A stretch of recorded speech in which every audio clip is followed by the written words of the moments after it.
Assalamualaikum warahmatullahi wabarakatuh. Selamat pagi dan salam sejahtera bagi kalian. Selamat bertemu kembali pada pembelajaran PKN secara daring, dan pada hari ini kita menginjak pada pertemuan yang ketiga. Pada pertemuan yang ketiga, kita tetap masih membahas pada bab 1, yaitu dinamika Pancasila sebagai dasar negara dan pandangan hidup bangsa, dengan materi penerapan Pancasila dari masa ke masa. Kita mulai pada masa awal kemerdekaan. Pada awal kemerdekaan dibagi menjadi 3 bagian.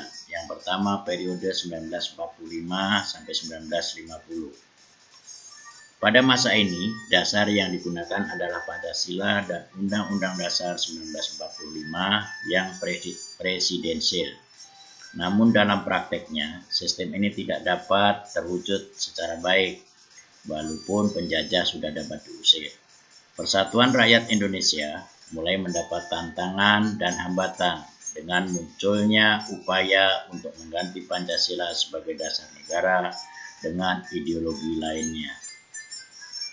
Pada periode ini muncul 2 pemberontakan. Yang pertama pemberontakan PKI yang terjadi di Madiun pada tanggal 18 September 1948 yang dipimpin oleh Musso. Tujuan utama adalah mendirikan negara Soviet Indonesia yang berideologi komunis. Dengan kata lain, pemberontakan ini akan mengganti Pancasila dengan paham komunis, yang akhirnya bisa digagalkan. Pemberontakan yang kedua adalah DITII yang ingin mendirikan negara Islam. Pemberontakan DITII dipimpin oleh Soekarmadji Marijan Kartosuwiryo yang ditandai dengan didirikannya negara Islam Indonesia pada tanggal 17 Agustus 1949. Tujuan utama didirikan NII adalah untuk mengganti Pancasila sebagai dasar negara dengan syariat Islam. Kartosuwiryo bersama para pengikutnya baru bisa ditangkap pada tanggal 4 Juni 1962. Periode yang kedua 1950 sampai 1959. Pada periode ini, penerapan Pancasila diarahkan sebagai ideologi liberal dengan sistem demokrasi parlementer, yang pada kenyataannya tidak dapat menjamin stabilitas pemerintahan. Demokrasi parlementer terdapat 2 kekuasaan, yaitu kekuasaan pemerintahan dipegang oleh Perdana Menteri dan kekuasaan kepala negara dipegang oleh Presiden. Menteri tidak bertanggung jawab kepada Presiden, tetapi bertanggung jawab kepada Perdana Menteri. Walaupun dasar negara tetap Pancasila, tetapi rumusan sila keempat tidak berjiwakan musyawarah mufakat, melainkan suara terbanyak.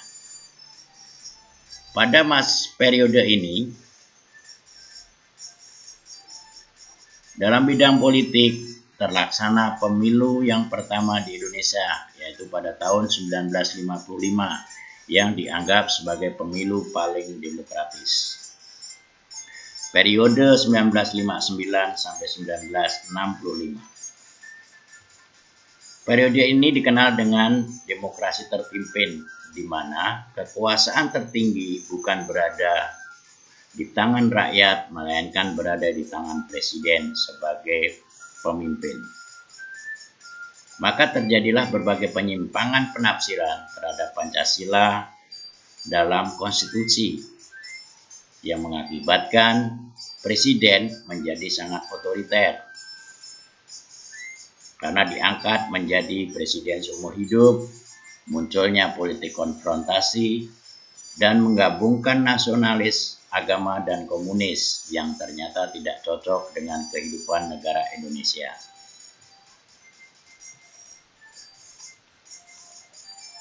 Dalam mengimplementasikan Pancasila, Presiden melaksanakan pemahaman Pancasila dengan paradigma yang disebut dengan USDEK.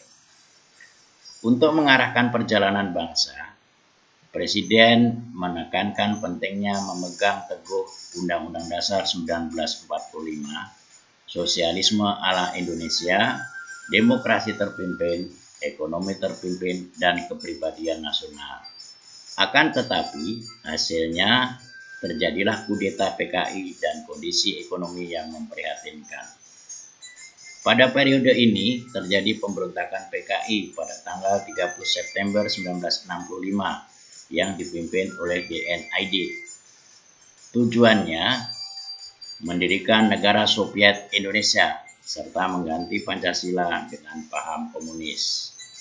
Pemberontakan ini berhasil digagalkan dan semua pelakunya berhasil ditangkap dan dijatuhi hukuman sesuai dengan perbuatannya. Pada tanggal 12 Januari 1966 terjadi demonstrasi mahasiswa dan rakyat yang menyampaikan tuntutan yang dikenal dengan Tritura atau 3 tuntutan hati nurani rakyat. Adapun isi Tritura adalah sebagai berikut: bubarkan PKI beserta ormas-ormasnya, bubarkan kabinet Dwikora dari unsur-unsur PKI, dan turunkan harga. Masa Orde Baru. Masa 1966 hingga 1998 disebut sebagai masa Orde Baru. Orde Baru diharapkan dapat melaksanakan Pancasila dan Undang-Undang Dasar 1945 dengan murni dan konsekuen. Pada era Orde Baru, Pancasila harus diterima masyarakat melalui indoktrinasi dan pemaksaan dalam sistem pendidikan nasional yang membuat Pancasila melekat erat dalam kehidupan bangsa. Pemerintah menggunakan Pancasila sebagai alat untuk melegitimasi berbagai produk kebijakan. Dengan berjalannya waktu, persoalan muncul, yaitu infrastruktur politik terlalu larut dalam mengaktualisasi nilai dasar, sehingga muncul wacana adanya berbagai kesenjangan di tengah masyarakat. Pancasila diposisikan sebagai alat penguasa melalui monopoli pemaknaan dan penafsiran untuk melanggengkan kekuasaan. Akibatnya, ketika terjadi pergantian rezim di era reformasi, Pancasila ikut dipersalahkan karena dianggap menjadi ornamen sistem politik yang reprensif dan bersifat monolitik, sehingga membekas sebagai trauma sejarah yang harus dilupakan. Masa yang ketiga, masa reformasi. Pada tahun 1998 hingga sekarang disebut sebagai masa reformasi. Dan pada awal masa ini, kemunduran ekonomi Indonesia dan dugaan penyelewengan terhadap Pancasila membuat mahasiswa dan masyarakat melakukan demonstrasi menuntut turunnya Presiden Soeharto. Pancasila tidak lagi dihadapkan pada pemberontakan, akan tetapi lebih dihadapkan pada kondisi kehidupan masyarakat yang diwarnai oleh kehidupan serba bebas. Kebebasannya yaitu kebebasan berbicara, berorganisasi, dan berekspresi. Banyak hal negatif yang ditimbulkan sebagai akibat penerapan konsep kebebasan yang tanpa batas, seperti munculnya pergaulan bebas dan pola komunikasi yang tidak beretika dapat memicu perpecahan. Tantangan lainnya adalah menurunnya rasa persatuan dan kesatuan, yaitu dengan munculnya pengaruh dari negara lain melalui penyusupan ideologi baik secara langsung maupun tidak langsung. Saya kira itu dulu materi yang dapat Bapak sampaikan. Akhir kata, wassalamualaikum warahmatullahi wabarakatuh.